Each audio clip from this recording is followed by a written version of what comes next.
Hey guys, welcome back to our 2 minutes American English with me Anwar Islam, accompanying FKM Tahsanul Islam from our amazing channel Lyceum. Today in this program, we're gonna teach and learn how to pronounce the American light and dark L consonant sound. First, the light L sounds. That's it. To make this sound, the tip of the tongue reaches up, touches the roof of the mouth, just behind the upper front teeth. As the vocal cords are making sounds. The breath should pass along both sides of the tongue through the open lips.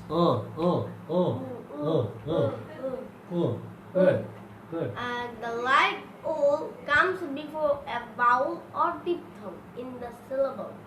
For example, I like to learn languages. Good. Cool. Awesome. You have outdone yourself. Like. Learn.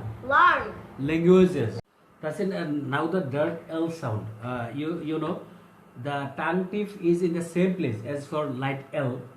The exception is the back of the tongue is simply raised. Just L. L. Some examples of words with the dark O sound are fall, call, real, cell, circle, will, etc. Lovely, stunning, does it? That's in, the dark L sounds occurs at the end of the words and before consonants. In all English words which begin with L, the next sound is vowel or glide. English words never start with a dark O. What a genius!